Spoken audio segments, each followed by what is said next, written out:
Back to physics online session. So we were discussing about that relation between alpha, beta and gamma. So where alpha represents coefficient of linear expansion, beta represents that areal expansion, whereas gamma represents that volume expansion, right? So what's that final equation I got? Alpha is to beta is to gamma is equal to 1 is to 2 is to 3.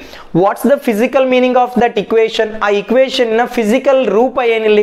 alpha ಅಂದ್ರೆ 1 ಅಂತ ತಗೊಂಡಿದೀವಿ, beta ಅಂದ್ರೆ 2 ಅಂತಾನೆ ತಗೊಂಡಿದೀವಿ, gamma ಅಂದ್ರೆ 3 ಅಂತ ತಗೊಂಡಿದೀವಿ. It means that alpha represents that one dimensional change, so only length is getting increases here after rising the temperature. Beta I took it as 2 here, so it means that two dimensional change means after heating, if that length and breadth both will get changes, so that is coefficient of areal expansion, and that gamma is 3 we took. So what it means here? So after heating, if that length, breadth and height of the body is also getting increases after heating, so that is about volume expansion. Now I can take that what's the relation between volume and density. ನಾನು ಇವಾಗ volume ಮತ್ತು ಡೆನ್ಸಿಟಿಗೆ ಇರುವಂತಹ relations ಅನ್ನು ಅರ್ಥ ಮಾಡ್ಕೊಂತೀನಿ. So then I can go for that how the density is getting changes with the temperature I can find out here. So how that density of the material is getting changes with rise in temperature. ಅದರ ಅರ್ಥ ಯಾವುದೇ ಒಂದು ವಸ್ತುವಿಗೆ ನಾನು heat supply ಮಾಡಿದಾಗ ಆ ವಸ್ತುವಿನ density ಯಾವ ತರ ಚೇಂಜಸ್ ಆಗುತ್ತೆ ಅಂತ ಅರ್ಥ ಮಾಡ್ಕೋಬೇಕು. So before going to understand about the density concept, so first I can consider that what's the relation between volume and density. ಇಲ್ಲಿ ವಾಲ್ಯೂಮ್ ಮತ್ತು ಡೆನ್ಸಿಟಿ ಇರುವಂತಹ ರಿಲೇಷನ್ ಏನು? So in generally I can say that so density is equal to what? Mass by volume. So what's the density here? So density represents that mass per unit volume. Density na yav tara define ಮಾಡ್ತೀನಿ ಇಲ್ಲಿ. So it is the ratio of mass per unit volume. I can take it as density here. ಇಲ್ಲಿ mass per unit volume ಅಂದ್ರೆ look at here. So this is the formula. It means that density is directly proportional to mass and density is inversely proportional to volume. ಅದರ ಅರ್ಥ ಏನು? Density ಅಂದ್ರೆ ಸಾಂದ್ರತೆ ಅಂತ ಹೇಳ್ತೀವಿ ನಾವು. ಸಾಂದ್ರತೆ ಮಾಸ್ಗೆ ನೇರ ಅನುಪಾತದಲ್ಲಿದೆ ಮತ್ತು ಸಾಂದ್ರತೆ ವಾಲ್ಯೂಮ್ಗೆ ವಿಲೋಮ ಅನುಪಾತದಲ್ಲಿದೆ. ಏನಿದ್ರ ಅರ್ಥ? Density is inversely proportional to volume and density is directly proportional to mass ಅಂದ್ರೆ, for example let me take that two body here. So this is first body and this one is second body, right? Here that atoms are arranged in this manner, and in this second case atoms are arranged in this manner. Look at here, between that atom to atom here very less space is there. Now here that between that atom to atom very less space is there, means volume is less here. ಇಲ್ಲಿ atom ಇಂದ ಅಟಮ್ಗಳ ಮಧ್ಯೆ space ಏನಿದೆ? ಕಡಿಮೆ ಇದೆ. So space ಕಡಿಮೆ ಇದೆ ಅಂದ್ರೆ volume ಏನಾಗಿದೆ? ಕಡಿಮೆ ಇದೆ. ವಾಲ್ಯೂಮ್ ಕಡಿಮೆ ಇದ್ರೆ ಅದರ ಡೆನ್ಸಿಟಿ ಏನಾಗಿರ್ಬೇಕು? ಜಾಸ್ತಿ ಆಗಿರ್ಬೇಕು. ಎದಕ್ಕೆ? So density and volume are inversely proportional, ಎರಡು ವಿಲೋಮ ಅನುಪಾತದಲ್ಲಿದೆ. ಒಂದ್ರದ್ ಬೆಲೆ ಕಡಿಮೆ ಆದ್ರೆ ಇನ್ನೊಂದ್ರದ್ ಬೆಲೆ ಏನಾಗಿರ್ಬೇಕು? ಇಲ್ಲಿ ಜಾಸ್ತಿ ಇರಬೇಕು. Here density means here volume is less, here volume is less than density is more. Here ಇಲ್ಲಿ ಡೆನ್ಸಿಟಿ ಏನಾಯ್ತು? ಜಾಸ್ತಿ ಆಯ್ತು. ಅದೇ ಸೆಕೆಂಡ್ ಕೇಸ್ ನಲ್ಲಿ ನೋಡ್ರಿ, between that atom to atom there exists a huge space.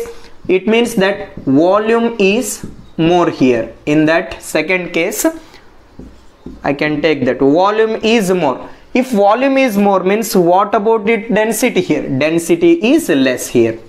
Idra density ಸಾಂದ್ರತೆ ಏನಾಗಿದೆ ಇಲ್ಲಿ ಸೆಕೆಂಡ್ ಕೇಸ್ ನಲ್ಲಿ ಕಡಿಮೆ ಇದೆ. So it means that basically we know the thing. So less dense bodies are going to float on water here. ಕಡಿಮೆ ಸಾಂದ್ರತೆ ಉಳ್ಳ ವಸ್ತುಗಳು ವಾಟರ್ ನೀರಿನ ಮೇಲೆ ಏನಾಗ್ತವೆ? ತೇಲುತ್ತವೆ. ಸೊ ಅದಕ್ಕೆ ರೀಸನ್ ಏನಾಗಿರ್ಬೋದು? ಇಲ್ಲಿ ಡೆನ್ಸಿಟಿ ಕಡಿಮೆ ಇದೆ. So if the density of the body is less means what about its mass here? ಒಂದು ವಸ್ತುವಿನ ಸಾಂದ್ರತೆ ಕಡಿಮೆ ಇದೆ ಅಂದ್ರೆ ಅದರ ಮಾಸ್ ಏನಾಗಿರ್ಬೇಕು? ಕಡಿಮೆನೇ ಇರಬೇಕು. Why? Because density is directly proportional to mass. Density ಮಾಸ್ಗೆ ಏನಾಗಿದೆ? ನೇರ ಅನುಪಾತದಲ್ಲಿದೆ. ಆ ವಸ್ತುವಿನ ಸಾಂದ್ರತೆ ಕಡಿಮೆ ಇದ್ರೆ ಆ ವಸ್ತುವಿನ ಮಾಸು ಕಡಿಮೆ ಆಗಿರಬೇಕು. ಒಂದು ವಸ್ತುವಿನ ಸಾಂದ್ರತೆ ಜಾಸ್ತಿ ಆಗಿದ್ರೆ ಆ ವಸ್ತುವಿನ ಮಾಸನ್ನು ಕೂಡ ಏನಾಗಿರಬೇಕು? ಜಾಸ್ತಿನೇ ಆಗಿರಬೇಕು. So this is about mass, means relation between density, volume and mass. So I got that density and volume are inversely proportional. Density ಮತ್ತು ವಾಲ್ಯೂಮ್ಗಳೇನಾಗಿದೆ ಇಲ್ಲಿ ಇನ್ವರ್ಸ್ಲಿ ಪ್ರಪೋರ್ಷನಲ್ ಇದೆ. ಸೊ ನಾವು have to find out that what is the relation between variation of density with temperature.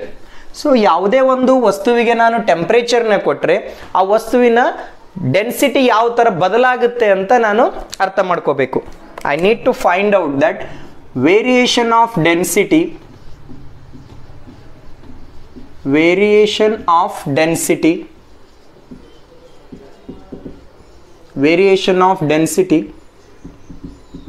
with temperature. How the density is going to changes with rise in temperature. ಯಾವುದೇ ಒಂದು ವಸ್ತುವಿಗೆ ನಾನು heat ಕೊಟ್ಟ ತಕ್ಷಣ ಆ ವಸ್ತುವಿನ ಸಾಂದ್ರತೆ ಯಾವ ಥರ ಬದಲಾಗುತ್ತೆ ಅನ್ನೋದನ್ನು ನಾನು ಮ್ಯಾಥಮೆಟಿಕಲ್ ರೂಪದಲ್ಲಿ ಹೇಳಬೇಕು. For that purpose consider on object. ನಾನು ಒಂದು ವಸ್ತುವಿನ ಗಣನೆಗೆ ತಗೊಳ್ತೀನಿ. Consider on object having volume. ಒಂದು ವಸ್ತುವಿನ ತಗೊತೀನಿ, ಅದರ ವಾಲ್ಯೂಮ್ ಏನಾಗಿದೆ, volume V1, density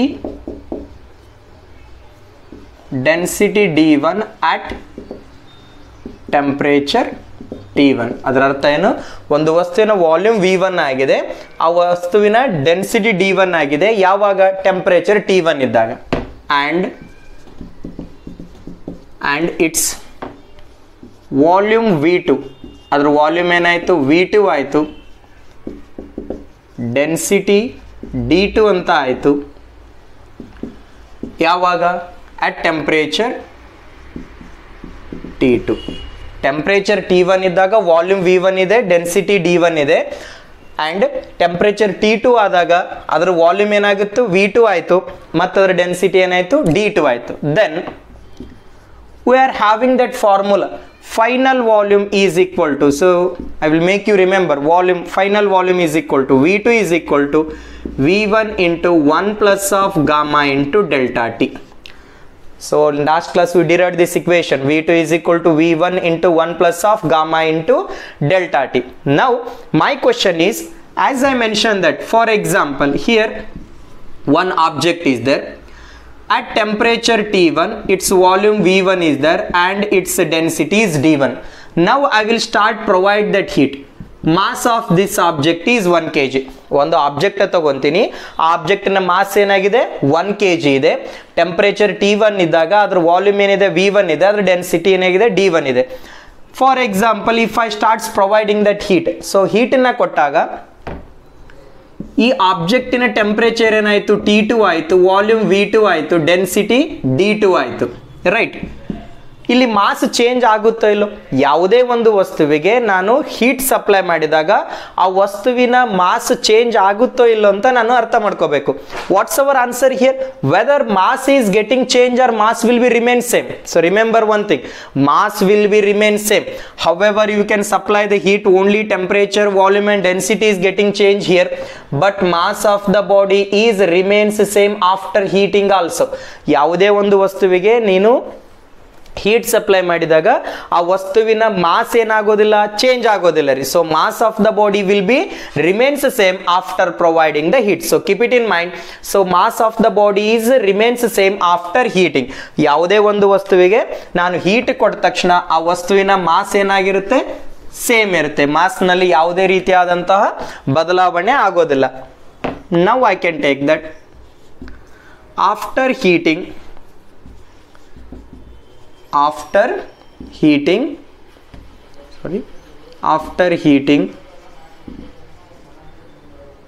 mass of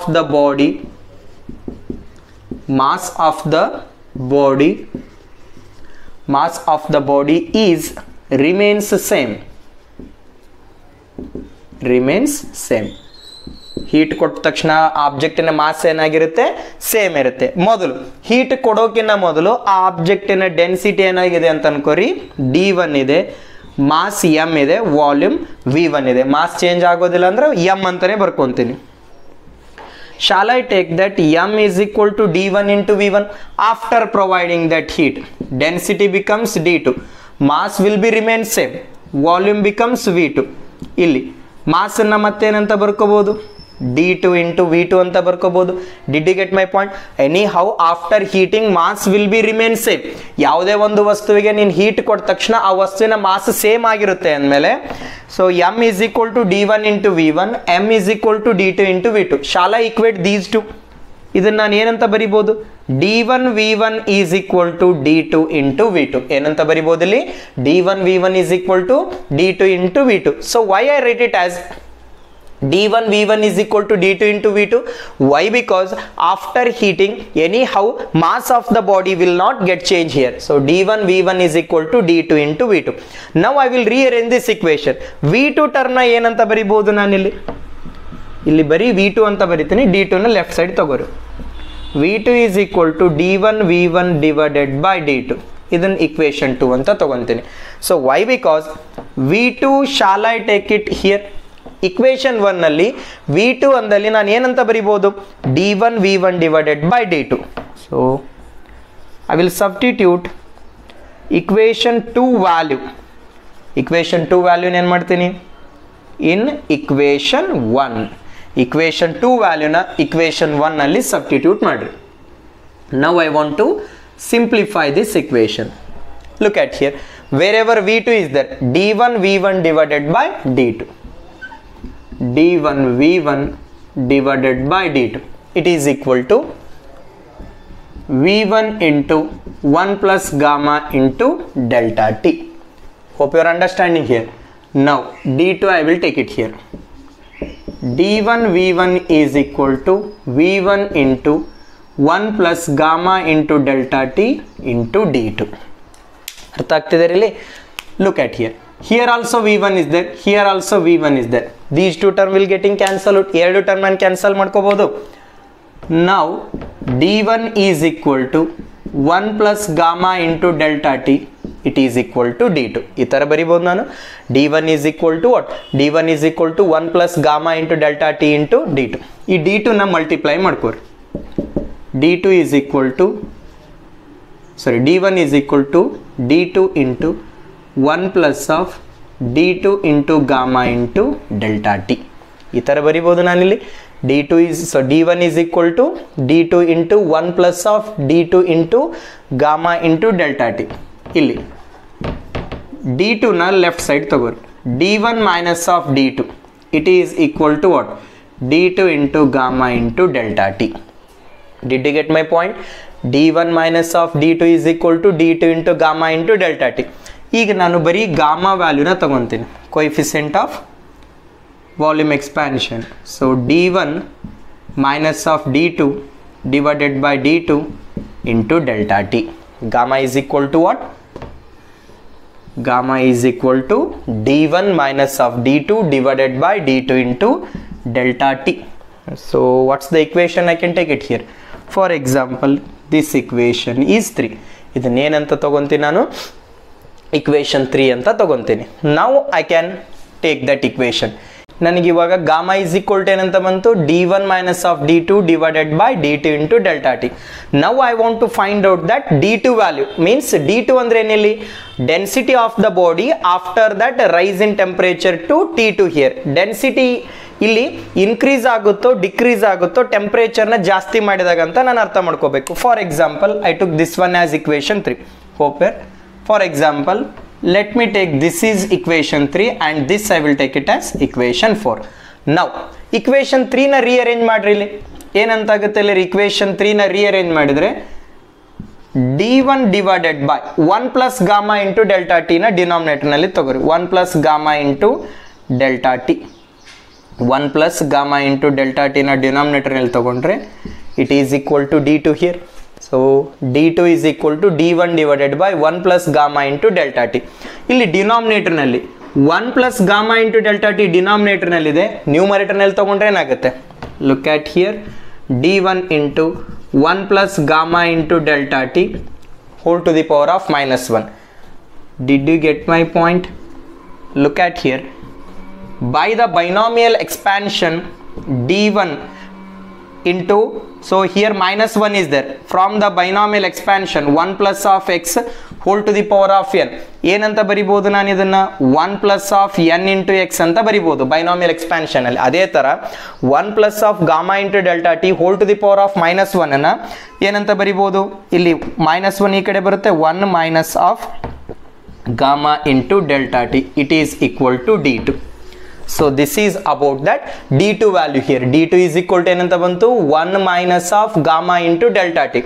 volume ಏನಂತ ಬಂತು, volume v2 is equal to 1 plus of gamma into delta t. Density ಏನಂತ ಬಂತು, 1 minus of gamma into delta t. What does it represent here? So hope you understand these point. Equation 3 ನಾನು ಏನಂತ ಬರ್ಕೊಂಡೆ, d2 is equal to d1 divided by 1 plus of gamma into delta t. ಈ denominator ವಿಲೋಮ ಅನುಪಾತದಿಂದ ನೇರ ಅನುಪಾತದಲ್ಲಿ ತಗೊಂಡ್ರೆ ಏನಂತಾಗುತ್ತೆ, 1 plus of gamma into delta t whole to the power of minus 1. ಇದನ್ನ binomial expansion ಅಂತ ಕಲ್ತಿರ್ತೀರಿ, or you can remember this equation 1 plus of x whole to the power of n. ಇದನ್ನ ಏನಂತ ಬರಿಬಹುದು, 1 plus of n into x. ಅದೇ ತರ ಇಲ್ಲಿ ಏನಂತಿದೆ, 1 plus of gamma into delta t whole to the power of minus 1 ಅಂತ ಇದೆ. 1 ಇಲ್ಲಿ minus 1 ಈ ಕಡೆ ಬರಿಬಹುದು, minus 1 into gamma into delta t. So ಏನಂತ ಐತೆ ಇಲ್ಲಿ 1 minus of gamma into delta t. ಇಲ್ಲಿ ನೆಗೆಟಿವ್ ಸೈನ್ ಇದೆ, ಇಲ್ಲಿ ಪಾಸಿಟಿವ್ ಸೈನ್ ಇದೆ. ಅದರ ಅರ್ಥ ಏನು, after rising the temperature T2 volume is increase here. Temperature T2 ಆದಾಗ ವಾಲ್ಯೂಮ್ ಏನಾಯ್ತು, V2 ಆಯ್ತು. ಹಂಗಂದ್ರೆ ವಾಲ್ಯೂಮ್ ಏನಾಯ್ತು, ಇಲ್ಲಿ ಜಾಸ್ತಿ ಆಯ್ತು. ಟೆಂಪರೇಚರ್ T2 ಇದ್ದಾಗ ವಾಲ್ಯೂಮ್ ಏನಾಯ್ತು, ಇಲ್ಲಿ ಜಾಸ್ತಿ ಆಯ್ತು. ಬಟ್ ಟೆಂಪರೇಚರ್ T2 ಇದ್ದಾಗ ಡೆನ್ಸಿಟಿ D2, ಈ ಡೆನ್ಸಿಟಿ D2 ಏನಂತ ಹೇಳ್ತೀನಿ, d1 into 1 minus of gamma into delta t. It means that volume is getting increases at temperature T2 but density is getting decreases. It means that ಯಾವುದೇ ಒಂದು ವಸ್ತುವಿಗೆ ನೀವು heat supply ಮಾಡಿದಾಗ ಆ ವಸ್ತುವಿನ ಡೆನ್ಸಿಟಿ ಏನಾಗ್ತಾ ಹೋಗುತ್ತೆ, ಕಡಿಮೆ ಆಗ್ತಾ ಹೋಗುತ್ತೆ. ಬಟ್ ವಾಲ್ಯೂಮ್ ಏನಾಗ್ತಾ ಹೋಗುತ್ತೆ, ಜಾಸ್ತಿ ಆಗುತ್ತಾ ಹೋಗುತ್ತೆ. So look at here, v2 is equal to v1 plus of gamma into delta t. It means that volume is increases. d2 is equal to d1 into 1 minus gamma into delta t. Density is going to decrease here. This is how I can understand about that variation of density with the temperature.